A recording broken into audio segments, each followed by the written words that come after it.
जवळजवळ आमच्या दशावतारी मान्यवरांना माहिती आहे, हेही कथा माहित आहे. गौतम ऋषींचा अहिल्याला शाप आणि इंद्राला सहस्र नेत्रांची प्राप्ती कशी झाली या भारुडातून सांगण्याचा प्रयत्न करतो.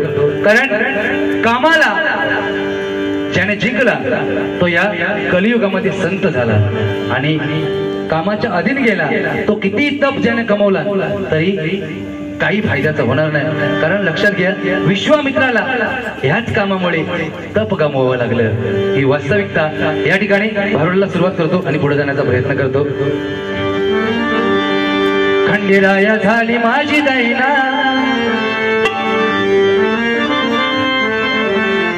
खंडेराया झाली माझी दैना, दैना तुझ्या विना जीव माझा. कथा सांगितो मी गौतमाची, कथा सांगितो मी गौतमाची, कथा सांगितो मी गौतमाची.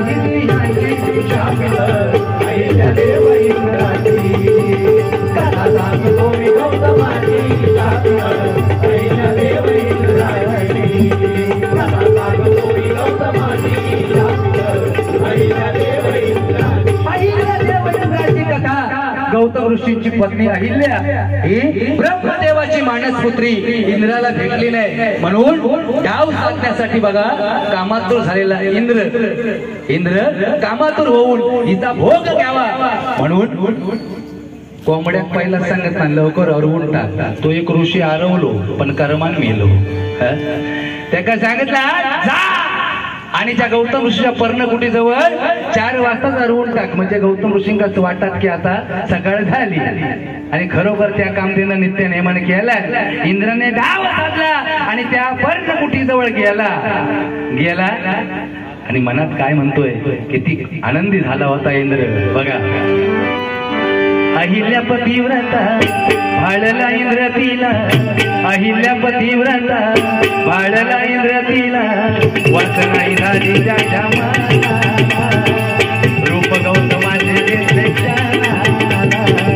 वासनाई झाली त्याच्या मनाला, रूप गौतमाचे घेतले क्षणाला. अहिल्या पतिव्रता भाळला तिला, अहिल्या पतिव्रता वासनाई झाली त्याच्या मनाला, रूप गौतमाचे घेतले क्षणाला. वासनाई झाली त्याच्या मनाला, रूप गौतमाचे घेतले क्षणाला. काय केलं इंद्रानं लगेच रूप गौतमाचं घेतलं. दुसऱ्याच्या कोंबडीवर डोळो ठेवून होतोय भोको है की नाही. बरोबर लक्ष ठेवलं आणि गौतम ऋषी जसे बाहेर गेले तसे आपण गौतम ऋषीचा ध्यान घेतला, रूप घेतला आणि पर्णकुटीमध्ये आतमध्ये शिरला आणि काय म्हणतो अहिल्याला बघा. ये देवी लवकर ये, ये देवी लवकर ये, ये देवी लवकर ये, लवकर ये, ये देवी लवकर ये. झालोय मी घर कामातून पिल्लासाठी झालो तू, झालोय मी घर कामातून पिल्लासाठी झालो तू. स्वरूप सुंदर रूप आहे तुझा मला जवळ घे. ये देवी लवकर ये, लवकर ये, ये देवी लवकर ये, लवकर ये, ये देवी लवकर ये. काय सांगतो इंद्र, आता सगळं अर्ध्यावरच. ब्रह्मदेवाच्या वेशातला इंद्र, आपल्या अहिल्या ऋषींच्या वेशातला इंद्र काय सांगतोय, सगळं काम अर्ध्यावर टाकून मी पुन्हा माघारी आलोय. एकदा मला मिठीत घे, मी कामातूर झालोय बघा. कामाने वाट लावली. सगळ्यात नालायक कोण असेल त्यावेळेला दुर्योधन होता. लक्षात घ्या, स्वतःच्या भावजेला मांडीवर बसायला सांगणारा नालायक दुर्योधन. अक्कल असून बियकल्यासारखा वागला. रावणाला दोष देत आम्ही फिरतो. 10 तोंडी रावण पिक्चर मध्ये दाखवलाय. जातो सीता मागेला सांगतो वंश मला, पण खरा रावण आम्हाला दाखवलाच नाही. अरे 10 तोंडाचा रावण होता, पण कधी सीतामाईकडे वाकड्या नजरेने पाहणारा नव्हता, कारण शंकराच्या दरबारातला रुद्रगज रावण होता. हे विसरता कामा नये. ज्याची पाय चटणी चेपत होती, त्या किसकुटी जवाना ज्यांना बंदीवान घातलं, त्याच्या पाठीवर पाय देऊन रावण दरबारात एंट्री करत होता. तो रावण सुमारसे व्यक्तिमत्व नव्हता. अज राजाच्या पोटी दशरथाच्या पोटी प्रभू रामचंद्र जन्माला येणार आणि नंतर माझा मृत्यू होणार आहे, हे सगळं ज्ञात असताना सुद्धा सीतामाईला नेऊन ठेवणारा रावण हा लक्षात ठेवा. मंदोदरीने विचारलं, हे तिच्याकडनं जायचंच नव्हता, तशी का आणून किती ठेवलं? तो म्हणता, तू ग बस. मंदोदरी म्हणजे काय साधी व्यक्तिमत्व नव्हता. 5 पतिव्रतांमध्ये साहेब, 5 पतिव्रतांमध्ये श्रेष्ठ नारी मंदोदरी. सीतामाई कोणाची मुलगी आहे ही जाता जाता सांगून जातो बघा. रावणाने सांगितलं, तिला ह्याच्यासाठी आणून ठेवलाय, तो रामचंद्र जन्माला आलाय, माझ्यासाठी आलाय आणि मला मारणार आहे, हे मला सगळं माहिती आहे. कारण नारदाचा पहिलंच नारदाने मला सांगितलेलं आहे, मला पहिला शाप आहे तिकडे, दुसरा शाप वेदवतीचा, तिसरा शाप कृष्णेचा, चौथा शाप नरकुबेराच्या बायकोचा.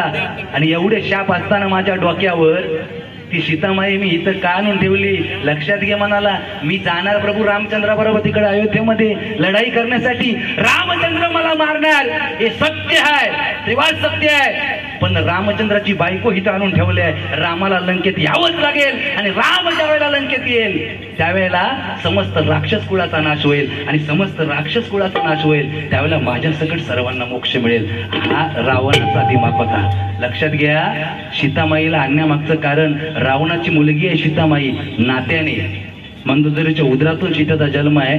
सीता भेटले ही जनक राजाच्या शेतामध्ये फाळाला लागून आपण म्हणतो, पण ती पेटीत गेली कुठं? तर इकडून गेली आहे. मगध नावाच्या ऋषींपासूनची ही उत्पत्ती आहे. त्याच्यामुळे सीतामाई ही रावणाची मुलगी आहे. वेळ आहे, पुढे पुढे जातो.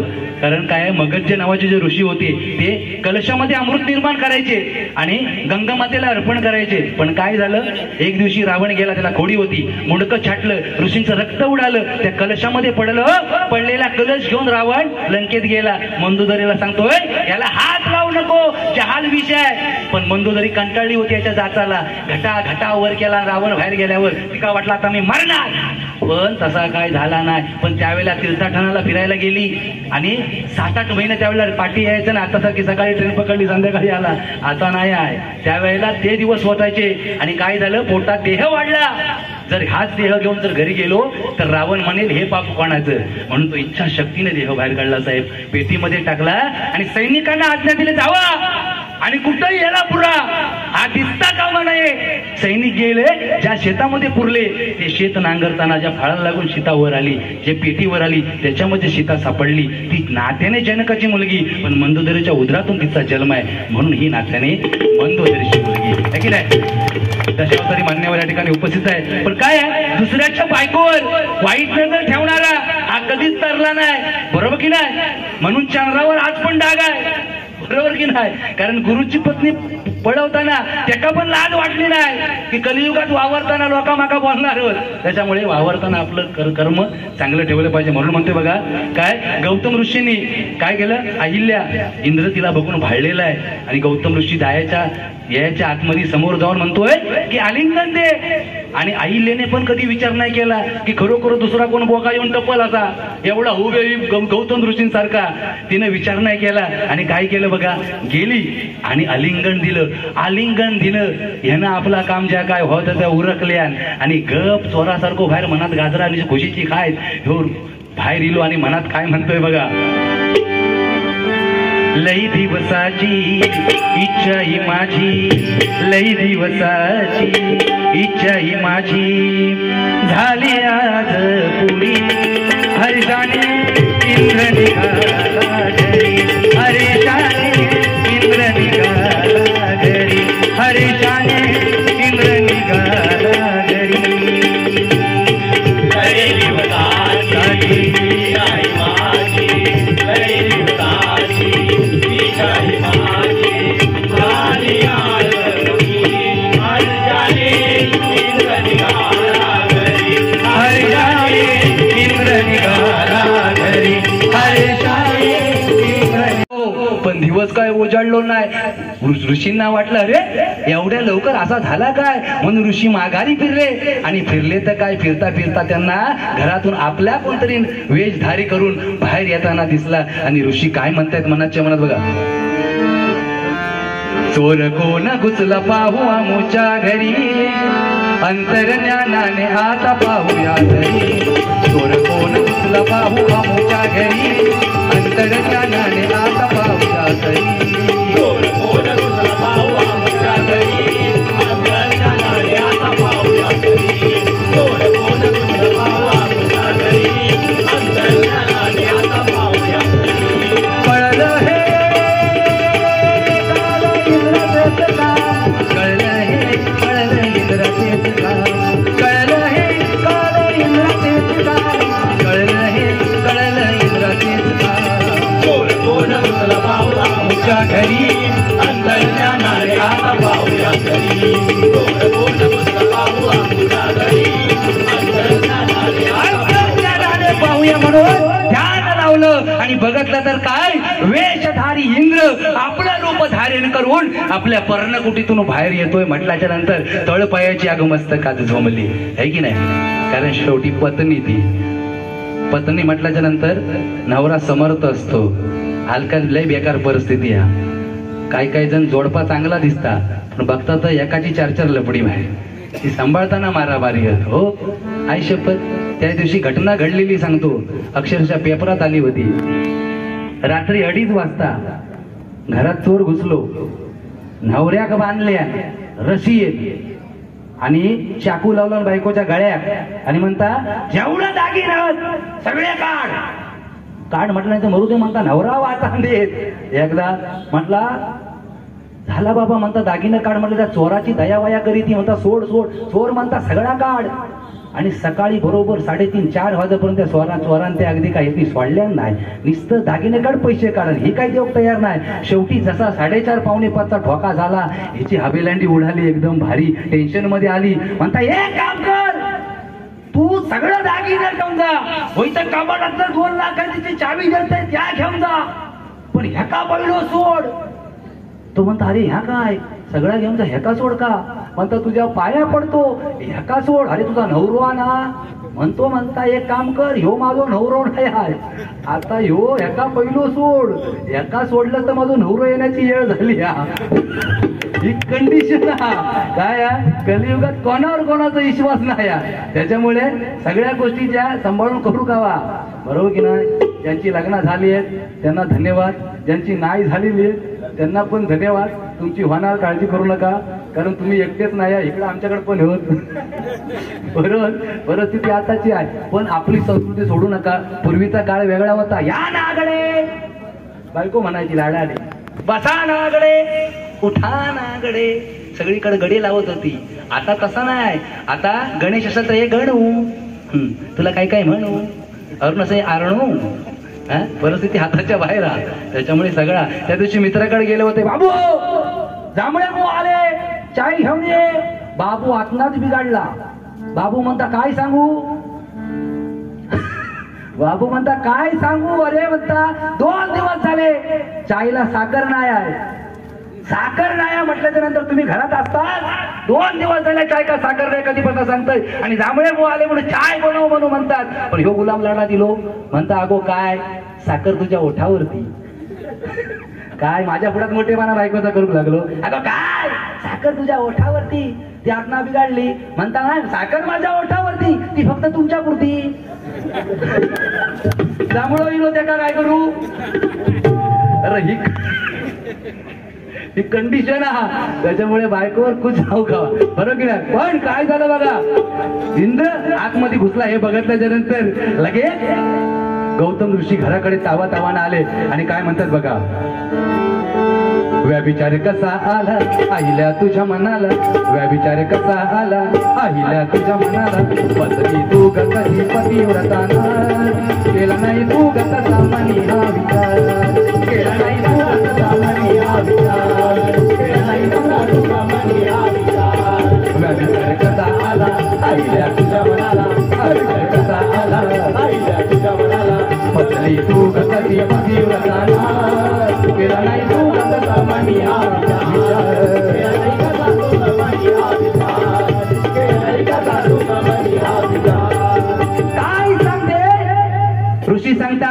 अगं तू पतिव्रता नार, या जगतामध्ये श्रेष्ठ नारी, ब्रह्मदेवाची मानस पुत्री, आणि तुला इंद्र कोण आणि आमचा मी कोण हे कळलं नाही का? तुझा नवरा कोण?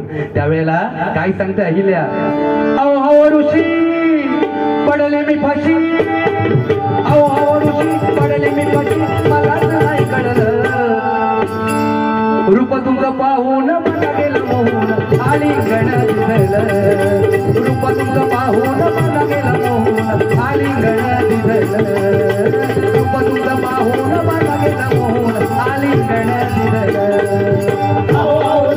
ऋषी ऋषी पडले मी फाशी, फाशी ऋषी पडले मी फाशी, मला तर नाही कळलं, रूप तुमचं पाहून मला गेलं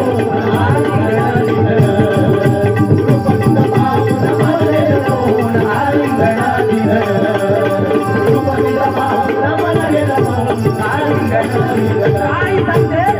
विचार कधी मनात नाही केला की इंद्र एवढं तुमचं हुबेहूब रूप घेऊन मला वश करण्यासाठी इथं येईल. मी फक्त तुमचं रूप पाहिलं आणि आलिंगन दिलं, माझी काय चूक नाही. पण गौतम ऋषी चिडल्याने काय म्हणतात, तुझा नेम ठरला खोटा, लावला नावाला तू बट्टा, भोग भोगावा लागे तुला, शिळा होशिया वनाला, भोग भोगावा लागे तुला, जाऊन पडशील तू वनाला, शाप आहे आम्हाला तुला, शाप आहे आम्हाला तुला, शाप आहे आम्हाला तुला, शिळा होशिया वनाला. काय शाप दिला गौतम ऋषींनी की वनात शिळा होऊन पडशील. आणि इंद्राला काय शाप दिला बघा, पुढ्या बिचारीच्या इंद्राला तोही भोगील शापाला, अंगी बघा उठलील त्याला, संधी सुखेला शाप दिला गौतमाना, रागाने लाल झालं मरिले ईश्वराला. काय ईश्वराला स्मरलं आणि शाप दिला. काय शाप दिला की रागाने लाल लाल झाला, आणि अहिलेला शाप दिला वनामध्ये शिळा होऊन पडशील, आणि इंद्राला शाप दिला की सहस्र भग तुझ्या अंगावर फुटतील. आणि पुढे काय झालं बघा, इंद्र जसा गेला होता तसा माघारी परत रिटर्न मारून परत आला. त्याला कळलं की गौतम ऋषींनी आपल्याला अंगावर भग फुटतील याचा शाप दिल्याच्या नंतर काय झालं बघा, इंद्र जसा गेला होता तसा माघारी आला. आणि गौतम ऋषींना काय सांगतोय का, आम्ही विनवितो तुम्हा चरणास, आम्ही विनवितो तुम्हा चरणास, ओ क्षमा करावी आम्हा पामरास, ओ क्षमा करावी आम्हा पामरास, ओ क्षमा करावी आम्हा पामरास. आम्ही विनवितो तुम्हा चरणास, ऋषी तुम्हा विनवितो तुम्हा चरणास, ओ क्षमा करावी आम्हा पामरास, ओ क्षमा करावी आम्हा पामरास, तुकाई घडली महाग पडली, पुऱ्या जन्माची अचल घडली, पुऱ्या जन्माची अचल घडली, पुऱ्या जन्माची अचल घडली. आता घालावा वर मनाचा, ऋषी तुम्ही घालावा वर मनाचा, हो क्षमा करावी आम्हा पामरास, हो क्षमा करावी आम्हा पामरास, हो क्षमा करावी आम्हा पामरास, हो क्षमा करावी आम्हा पामरास. आम्हाला क्षमा करा, ही माझ्या हातून चूक घडली, पण घडली ती घडली, आणि त्याची नाडी बरोबर त्यांनी तोडली. बघा काय सांगितलं ऋषींनी, दिला शाप भोगावा लागेल, चुके नाही लिहिला, प्रभू रामाच्या पदस्पर्शाने उत्तर मिळेल तुला, तुला विचारणे स्त्री भोगली म्हणून इंद्रा तुला, त्या विचारणे स्त्री भोगली म्हणून इंद्रा तुला, सीता माईला माईला तुझ्या तरे अंगाला, तुझ्या तरे अंगाला, तुझ्या तरे अंगाला, बाईची ही लाट खावणी अंजन घडेल तुला, बाईची ही लाट खावणी अंजन घडेल तुला, वाईट वृत्तीचे वाईट फळ मिळेल इंद्रा तुला, मिळेल इंद्रा तुला, मिळेल इंद्रा तुला, मिळेल इंद्रा तुला. गौतम ऋषींनी की अहिल्या जे पाप केले ते केले तरी तिला भोगावंच लागेल, आणि ती वनात शिळा होऊन पडेल, पण तिला प्रभू रामचंद्राच्या पदस्पर्शाने उद्धार होईल. आणि गौतम ऋषींनी इंद्राला शाप दिला, तुझ्या अंगावर सहस्र भग फुटतील, पण सहस्र भगांचं रूपांतर नेत्रामध्ये कधी होईल हे पुढे सांगतो. झालं काय, ज्या वेळेला प्रभू रामचंद्र 14 वर्ष वनवासाला जातात आणि शिळेला पदस्पर्श होतो, त्यावेळेला अहिल्याचा उद्धार होतो. पण पर्णकुटीमध्ये सीतामाई आणि प्रभू रामचंद्र बसलेले असतात आणि पावसाळ्याचे असेच दिवस असतात, लायर गायऱ्यांचा गुच्छ असतो बघा, एकावर एक चढून जात असतो. तसा इंद्र ऐरावतावर बसायची सवय त्याला, त्या लाल गायरीचं रूप धारण करून एका एकावर बसून जात होता. आणि रामाने त्याच्याकडे पाहिलं, रामाने ओळखलं हा इंद्र आहे आणि स्मित हास्य केलं. पण सीतामाई बाजूला होती, ती पटकन रामाला काय म्हणते का, अहो नाथा का हो हसता तुम्ही पुन्हा पाहुनी, अहो नाथा का हो हसता तुम्ही पुन्हा पाहुनी, अहो नाथा का हो हसता पुन्हा पाहुनी, अहो नाथा का हो हसता पुन्हा पाहुनी. कौतुकाने सीतामाई बोले मुखवदनी, कौतुकाने सीतामाई बोले मुखवदनी, अहो नाथा का हो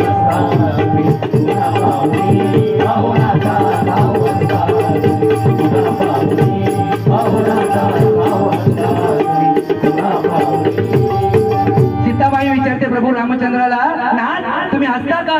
त्यावेळेला प्रभू रामचंद्र काय म्हणतात, मस्ती ही नडली आला भोगी तो हा शापाला, मस्ती ही नडली आला भोगी तो हा शापाला, ऐरावत रत्न थोर त्याची अंकुशात माल कळलंय बघ या इंद्राला, ऐरावत रत्न थोर त्याची अंकुशात माल कळलंय या इंद्राला.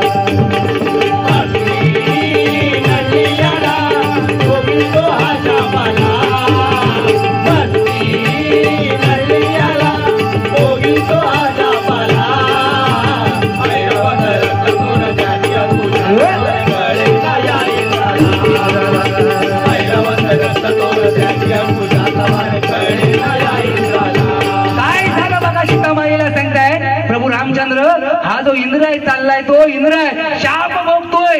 पण शाप भोगत असताना सुद्धा तो ऐरावतावर बसायची त्याला सवय आहे, तो दुसऱ्याच्या पाठीवर बसून चाललो. एवढा फक्त ऐकला, सीतामाईच्या डोक्यात पहिलाच राग होता, कारण अहिल्याला भोगिले हे सीतामाईला माहित होतं. गेली रागाच्या भरात आणि लात मारली इंद्राला, जशी त्या गायरीला लात मारली जसा 3 फूट ती गायरी उडाली पुढे, आणि जसा लात सीतामाईची लागली त्याबरोबर पूर्ववत इंद्राचं रूपांतर बघा पूर्वत आपल्या रूपामध्ये झालं. पण अंगावर चट्टे जे होते तसेच होते. प्रभू रामचंद्राला सांगताय, देवा जर हे चट्टे घेऊन जर इंद्रपुरीत मी गेलो तर माझी दशा काय होईल? त्यावेळी प्रभू रामचंद्राने काय सांगितलं, जा जिनी तुला शाप दिलाय त्यांच्याकडे जा. त्यावेळेला इंद्र गेला आणि गौतम ऋषींना काय म्हणते बघा, सहस्रही बघ माझ्या रायरी अंगाला, सहस्रही बघ माझ्या रायरी अंगाला, कसा जाऊ ऋषी सांगा इंद्रपुरीला, सांगा इंद्रपुरीला, इंद्रपुरीला. सहस्रही बघ माझ्या रायरी अंगाला, सहस्रही बघ माझ्या रायरी अंगाला, कसा जाऊ ऋषी सांगा इंद्रपुरीला, सांगा इंद्रपुरीला, कसा जाऊ ऋषी सांगा इंद्रपुरीला, सांगा इंद्रपुरीला, कसा जाऊ ऋषी सांगा इंद्रपुरीला. कुष्ठरोगी हा म्हणतील मजला, कुष्ठरोगी हा म्हणतील मजला, कार्य असतील माझ्या नावाला, कार्य असतील माझ्या नावाला, कार्य असतील माझ्या नावाला. क्षमा कर मुनीवरा अभयदान द्या मला, क्षमा कर मुनीवरा अभयदान द्या मला, विनवी तो मी तुमच्या चरणाला. सहस्रही बघ माझ्या रायरी अंगाला, सहस्रही बघ माझ्या रायरी अंगाला, कसा जाऊ सांगा इंद्रपुरीला, सांगा इंद्रपुरीला, कसा जाऊ सांगा इंद्रपुरीला. काय सांगतोय ऋषींना इंद्र की सहस्र भग जर हे घेऊन जर इंद्रपुरीत गेलो तर सगळं म्हणतील हा कुठला कुष्ठरोगी आला. त्यावेळेला गौतम ऋषी काय म्हणतात बघा, शरण इंद्र आला तू मला, वरदान देतो मी तुला, शरण इंद्र आला तू मला, वरदान देतो मी तुला, शरण इंद्र आला तू मला, वरदान देतो मी तुला, शरण इंद्र आला तू मला,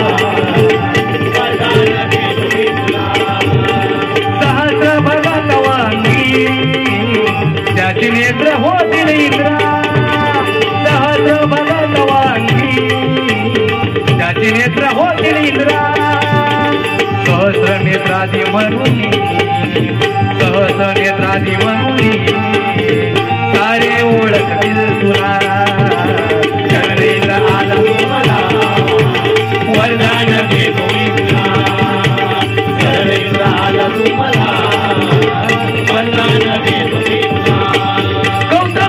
इंद्राला वरदान दिलं की तुझी चूक तुला मान्य झाली शाप भोगून झालास आता तुला वरदान देतो की यापुढे तुझ्या अंगावरची सहस्र भग फुटलेली आहेत ती सर्व देव मिळून तुला विष्णूच्या क्षीरसागरामध्ये तुला आंघोळ अभिषेक घालतील त्यावेळेला तुझी त्या सहस्र भगांची सहस्र नेत्रामध्ये रूपांतर होईल अशा तऱ्हेने इंद्राला सहस्र नेत्रांची प्राप्ती झाली इथे या ठिकाणी भारूड संपलं म्हणून म्हणते बघा धन्यवाद धन्यवाद धन्यवाद क्षीरसागरी अभिषेकाला आल्या साऱ्या देवता अभिषेकाने सहस्र नेत्र प्राप्त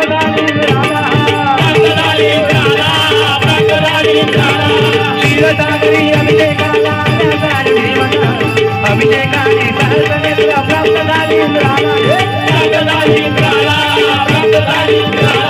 शास्त्राचा सकल ग्रंथाचे वेडवा पुढे कवन करुणी रचनी आसनता वेडवा पुढे कवन करुणी रचनी आसनता हरियन शिष्य गणित दामले देवो माता हे देवो माता देवो माता देवो माता